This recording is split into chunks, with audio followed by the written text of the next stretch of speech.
Ah, gue nggak berani lagi masuk ke dalam. Gue tungguin aja tuh di depan toko. Gue tungguin dan gue teleponin abang gue. Udah hampir sejam ya kan. Udah hampir sejam. Habis itu gue ditelepon balik lah, ya kan? Gue ditelepon balik. Gue ditanya, halo, nama gue do. Aso telepon ko saja. Di situ gue jawab, jadi jemput gue sekarang bang. Gue masih panik kan, jemput gue bang. Lah, emang kenapa sama lu gitu katanya.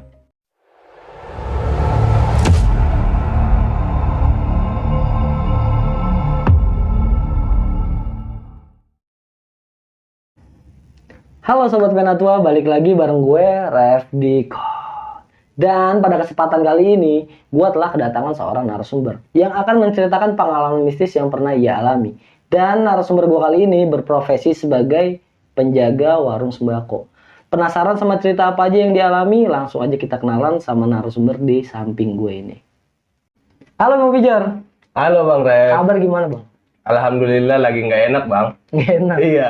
Pokoknya apapun keadaan lu, gue terima kasih banyak nih. Lu udah mau nyempatin waktu buat bercerita, berbagi pengalaman lu sama sahabat Penatua bang ya. Iya bang, saya juga mau berterima kasih banyak nih sama Penatua udah ngundang saya ke studionya ini.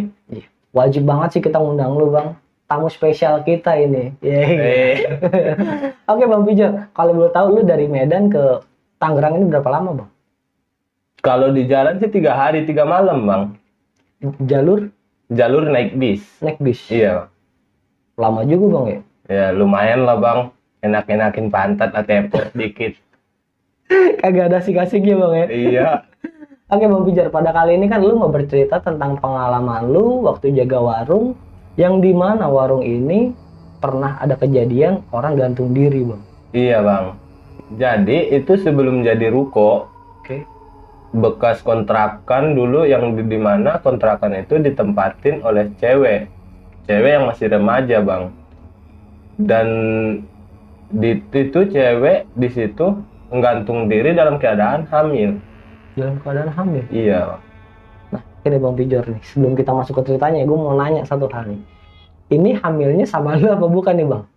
Oh bukan bang. Bukan. Mungkin sama teman-teman yang lagi. Pada rusak lah ya. Iya. Jangan lah Bang ya, jangan sama lu lah ya. Ya kalau saya mah intinya bang kawin dulu baru nikah.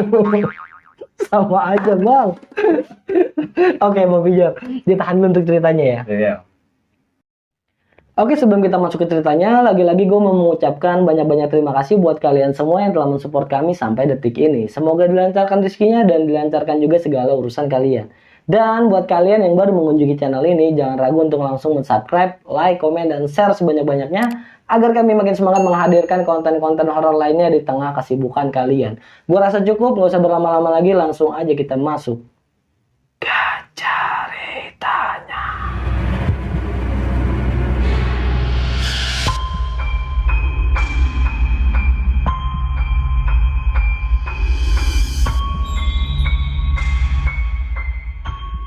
Jadi gini bang, pada tahun 2017 itu, gue masih di Medan, masih keadaan sekolah, kelas 2 SMP.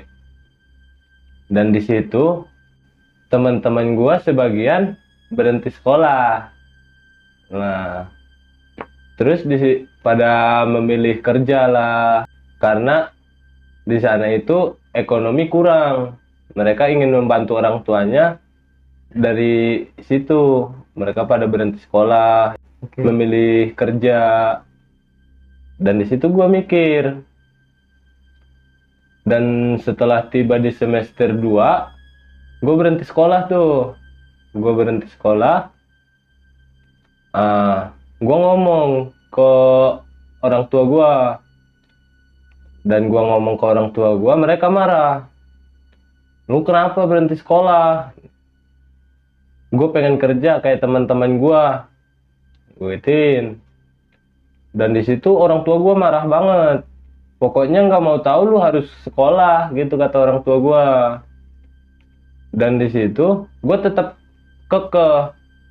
Gue nggak mau sekolah. pokoknya gue mau kerja. Karena sekolah juga ntar ujung-ujungnya gue kerja juga. Gue ngomong gitu. Dan di situ orang tua gue ngalah lah. Sekarang terserah lu aja. Lu mau sekolah apa mau kerja, serah lu. Kalau lu mau kerja ya cari dari sekarang. Gitu kata orang tua gue. Dan di situ gue nyari bang. Di daerah kampung-kampung gue. Ternyata di kampung gue itu susah banget nyari kerjaan, nggak kayak gue pikirin ya kan. Di situ udah nyampe sekitar 2 minggu, gue belum dapat kerjaan nih bang, belum dapat kerjaan. Tiba-tiba abang gue nelpon, dia marah ke gue, gara-gara gue berhenti sekolah. Di situ dia ngoceh segala macem ya kan. Di situ gue ngomong, gue nggak mau sekolah lagi, gue mendingan kerja, gue gituin. Abang gue ngomong, ntar kalau ada kerjaan gue kabarin lu secepatnya, begitu kata abang gue. Di situ gue ngomong, ya udah iya bang, gue juga mau kesono aja lah daripada di sini, gue gituin. Sorry bang, posisi abang lu ini di mana? Posisi abang gue ini lagi di Jakarta bang. Oh, udah ngerantau duluan di Jakarta. Iya. Oke. Abang gue di Jakarta udah berkeluarga ya kan. Mereka udah punya usaha lah. Di situ abang gue ngomong, kalau lu mau kerja, memang benar-benar mau kerja, ntar gue bantu. Gitu kata abang gua. Setelah itu berkitaran 2 hari apa 3 hari dari gua ditelepon, gua ditelepon lagi. Halo dek, jadi sendiri dong gitu soalnya nih, mau bege-bege mematok ke sekolah. Pala soge ngoit kere joro tuson saya kirim ongkos na. Jadi gue jawab bang, oh olo bang, tulu-tulu hari naik mas ini so berangkat tahu, kirim abang ongkos na. Jadi manggi sini mak, oh olo bang, dimatiin. Habis itu gue pikir nih mau ke sono, soalnya gue ngomong 3 hari lagi baru mau ke sono ya kan. Gue tanya sama ibu nih, apa boleh gue ke sono ya kan. Kalau lu mau kerja nggak apa-apa, berangkat aja gitu kata ibu gue. Oh ya udah, soalnya udah gue ngomong sama abang, ntar dikirim ongkosnya, gue gituin. Ya udah iya, gitu kata ibu gue. Daripada lu di sini ya kan, bikin pusing juga apa gitu kata ibu gua. Iya bu. Habis itu dapatlah 3 hari ya kan. Gua mau berangkat, siap-siap.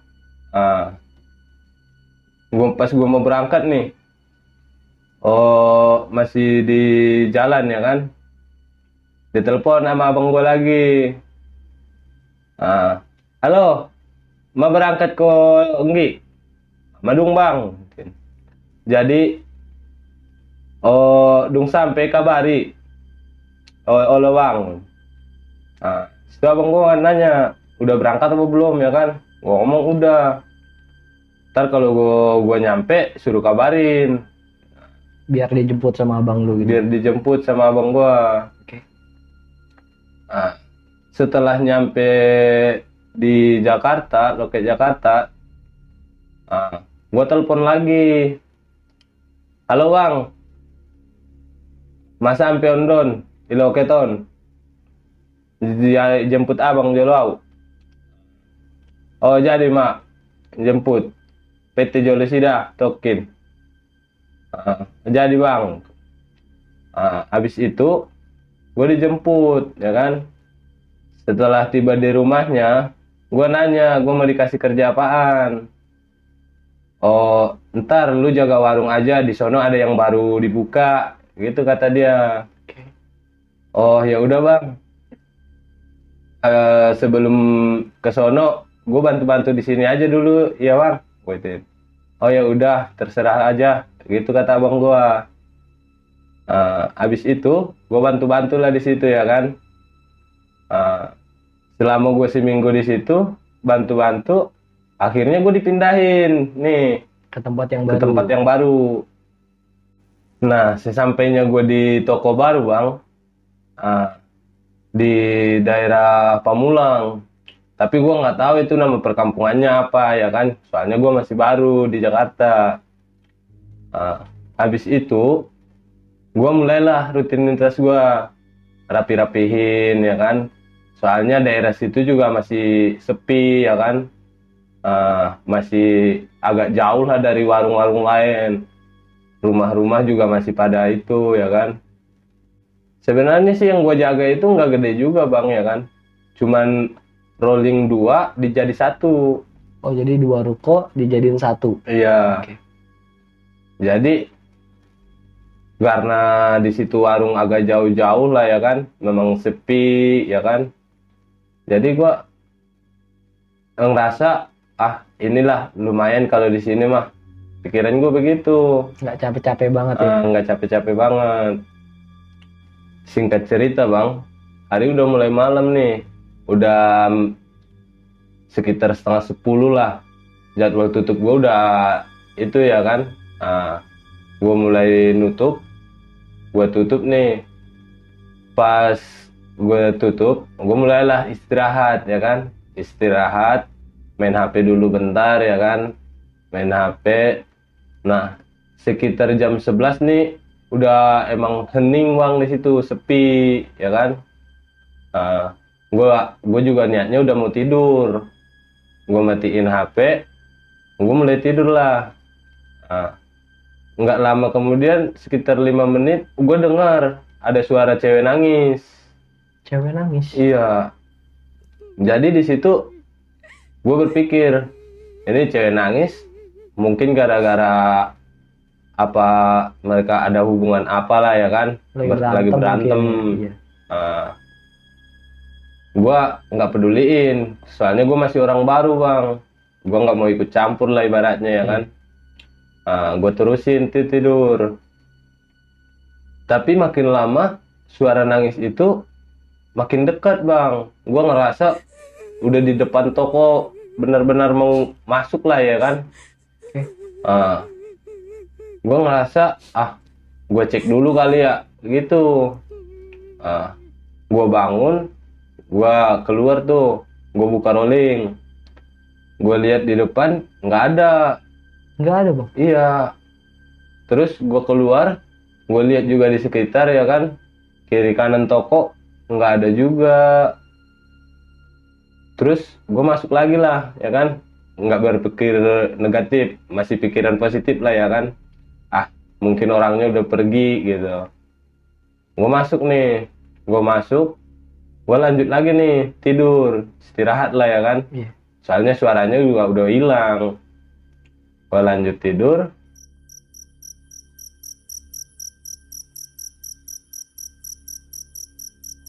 Singkat cerita bang, keesokan harinya kayak biasa lah ya kan. Gue buka warung, gue mulai rutinitas gue biasa. Terus pas gue ngelayanin itu, memang kalau pagi ya kan bang, lumayan rame lah ya kan, orang pada naik motor ya kan. Nah itu, sorry bang, gue potong. Kalau boleh tahu lu buka toko itu jam berapa bang? Sekitar jam 5 jam 6 sih bang. Oh, masih pagi banget Iya, ya? masih pagi banget. Soalnya kan kalau kita buka toko mah kalau kesiangan kan jadi omset turun ya kan. Jadi bukanya jam 5 jam 6 lah.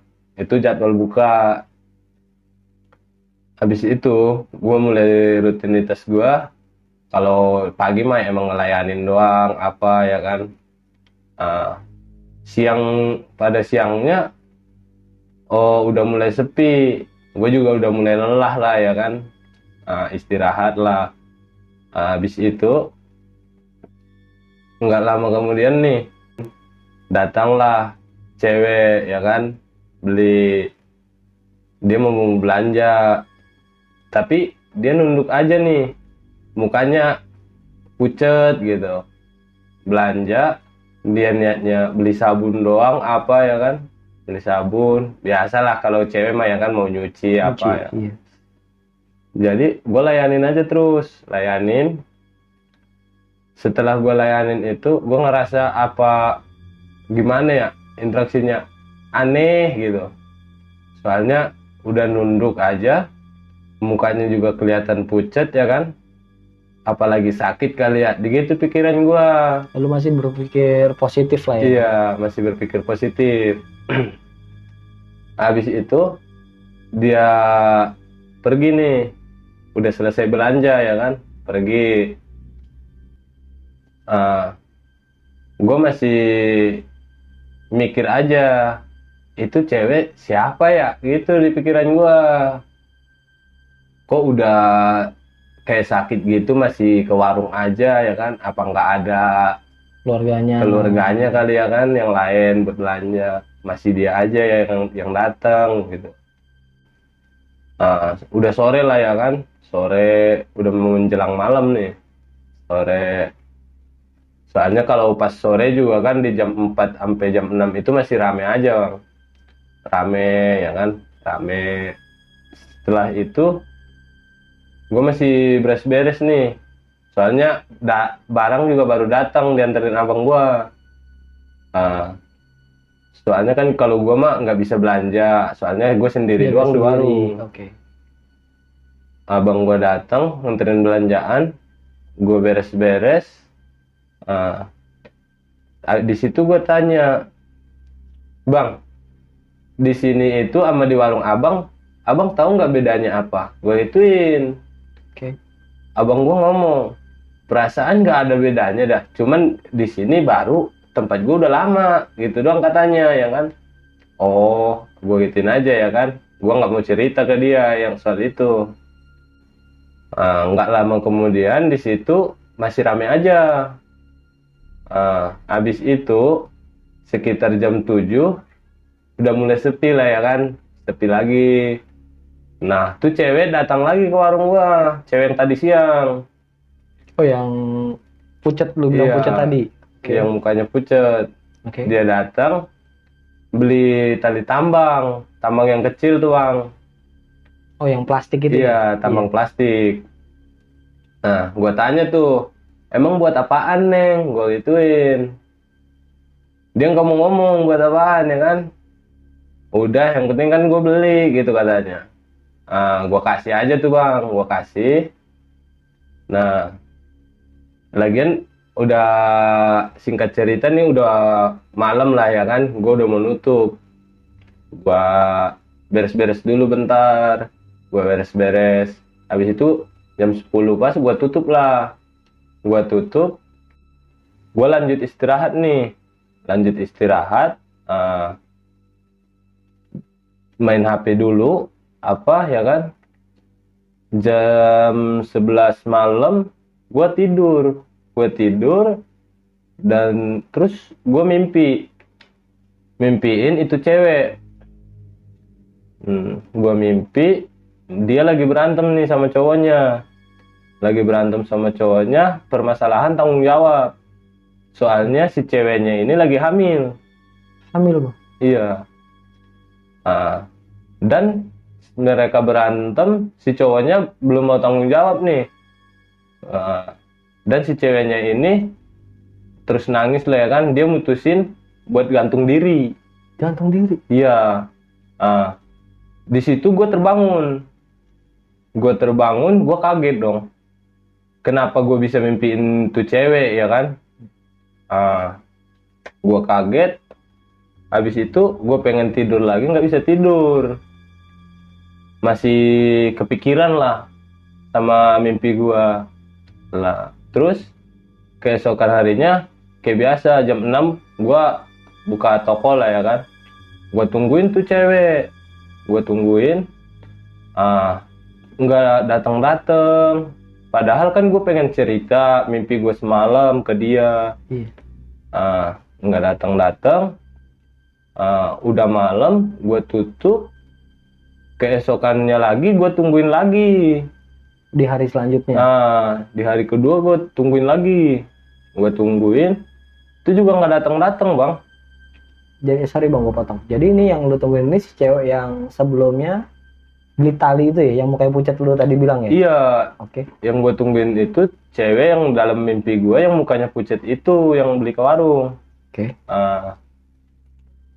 Gue terus tungguin.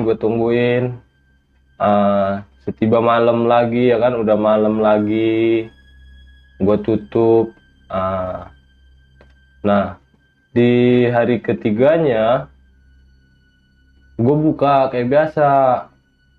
Nah, di situ gue mikir, kok nggak datang-datang juga ya ini cewek. Padahal udah mau ketiga hari nih. Gue lanjut lah kayak biasa ya kan. Gue tungguin lagi, belum datang. Setiba malam, gue masuk ke kamar. Tiba-tiba gue lihat tuh, dia gantung diri di kamar yang gue tempatin. Si cewek ini? Iya. Tepatnya pas di kamar gua. Oke. Jadi gua kaget dong ya kan. Gua kaget, gua keluar nih.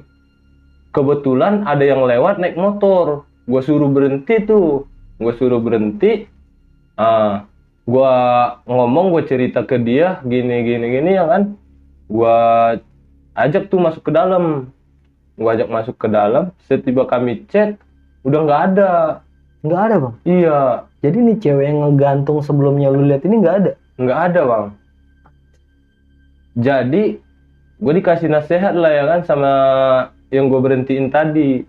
Istighfar bang gitu. Jangan terlalu banyak halu lah, bengong apa gitu katanya kan.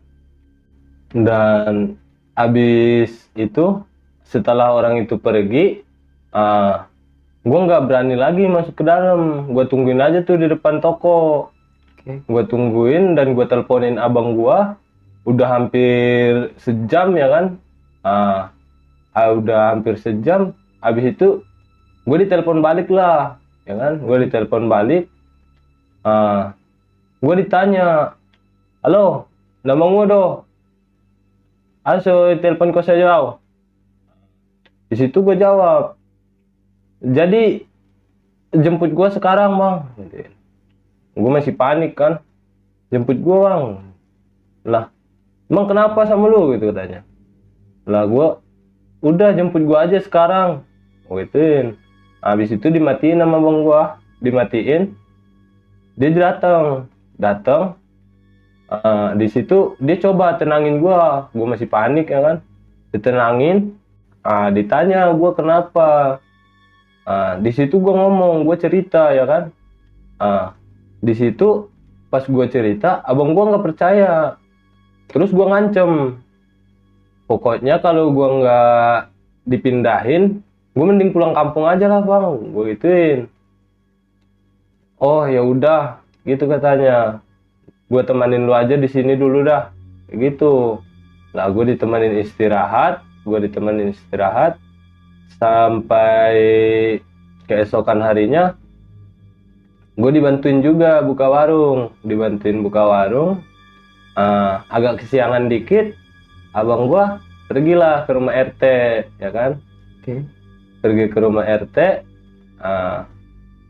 abang gue nanya ke RT, ada apa aja dulu adanya di situ gitu.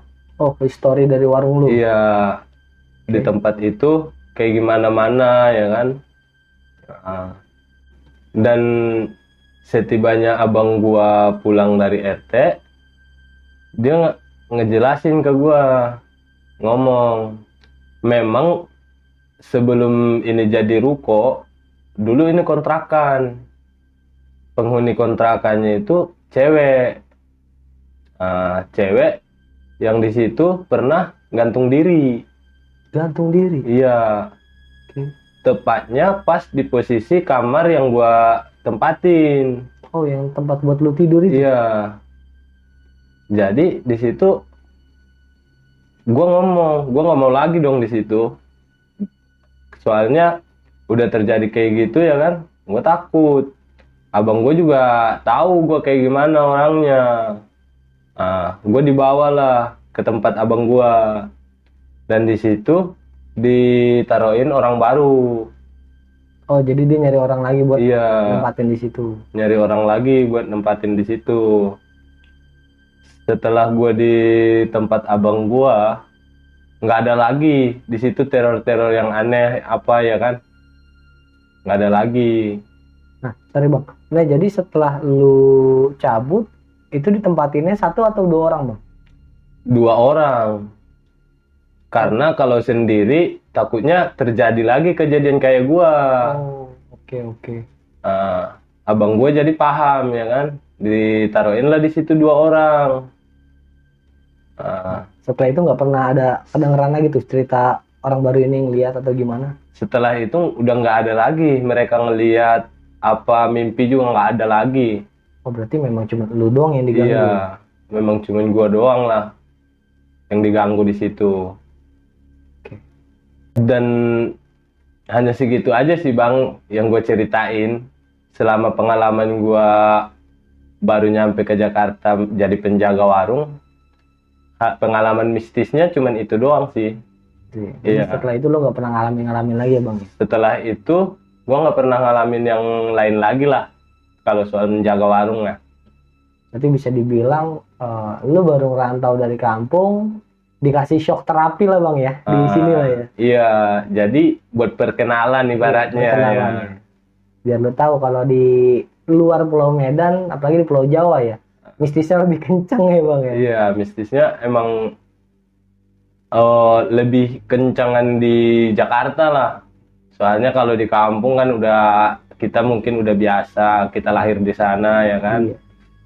Nah, tapi waktu lo di Medan pernah ngalamin juga bang? Kalau waktu di Medan sih pernah, cuman itu mah udahlah nggak diituin lagi ya kan. Nggak se ekstrim di tempat lo terakhir Iya. ini ya? Nggak se ekstrim di sini. Jadi di Medan kayak biasa lah kalau di kampung. Oke Bang Pijar, berdasarkan cerita lu tadi nih, gue ada beberapa hal yang pengen gue tanya ini. Pertama, untuk sosok wanita yang lu lihat tergantung di kamar lu, dia sama nggak Bang dengan customer yang sebelumnya beli? Yang lu bilang mukanya pucat itu, yang lu tanya, dijawabnya singkat-singkat itu. Dari segi pakaiannya, rambutnya, sama nggak Bang? Sama sih Bang Dev. Sama. Iya. Dari segi rambut sama Bang, kayak sebahu gitu. Dan kalau dari pakaian sama Bang, kayak dress warna hijau. Dress warna hijau. Iya, kayak daster gitu Bang. Nah, dan kalau soal muka gue nggak lihat jelas Bang. Soalnya kan ditutupin sama rambut. Oh, pasti begini ya nunduk. Iya, pas nunduk gini, model kegantung ya. Itu berarti bisa dipastikan itu sosok yang sama ya? Iya, sosoknya pas Bang, kayak yang customer gue di warung yang beli. Dan endingnya sampai lu cabut dari warung itu pun lu udah gak ketemu sama itu pelanggan lagi? Iya, nggak Wanita ketemu itu lagi. udah nggak nongol lagi Iya, berarti. setelah itu gue nggak ketemu lagi. Oke Bang Pijar, satu pertanyaan lagi Bang ya, pertanyaan terakhir nih. Selama lu belum ngalamin hal-hal yang seperti itu, kayak teror-teror yang lu dapetin itu, nah dari pelanggan lu sendiri itu ada nggak sih Bang yang pernah nyampein gitu, kayak semacam misalkan dia lagi belanja nih, dia nyampein, Bang kok lu berani sih Bang, emang lu nggak takut gini, ada nggak sih omongan-omongan kayak gitu? Kalau omong-omongan dari customer lain sih nggak ada Bang, Nggak ada. nggak ada. Soalnya kan customer di situ juga pada ramah ya kan, pada ramah ke saya. Jadi kalau soal yang ngomong begitu nggak ada. Berarti jadi memang nggak ada warga sekitar pun yang mengingatkan lu ya? Iya, nggak ada yang mengingatkan begitu Bang. Dan berarti pada saat abang lu nanya ke Pak RT, nah di situ juga nggak dijelasin ya tentang siapa nih cewek yang gantung diri di situ. Iya. Penghuni sebelumnya itu enggak ya? Nggak dijelasin sama Pak RT-nya. Jadi bisa dibilang masih agak abu-abu ya tentang sosok nih cewek ya, Iya. siapa ya. Oke Bang Pijar, makasih banyak ya atas cerita lu dan lu udah mau menyempatkan waktu di sini ya. Iya, sama-sama Bang Rev. Saya juga berterima kasih banyak nih udah diundang ke studio ini. Iya, Beda siap. tua. Siap. Oke, Bang Pijar. Oke, sekian untuk video kali ini. Ambil sisi positifnya dan buang jauh-jauh sisi negatifnya. Dan lagi-lagi gue mau mengingatkan nih bahwa keberadaan kita di sini tidak ada maksud untuk menakut-nakuti. Kita hanya berbagi pengalaman dari apa yang pernah dialami langsung oleh narasumber kita. Akhir kata, gue Ref Dikul dari Penatua dan Bang Pijor pamit undur diri. Wassalamualaikum warahmatullahi wabarakatuh.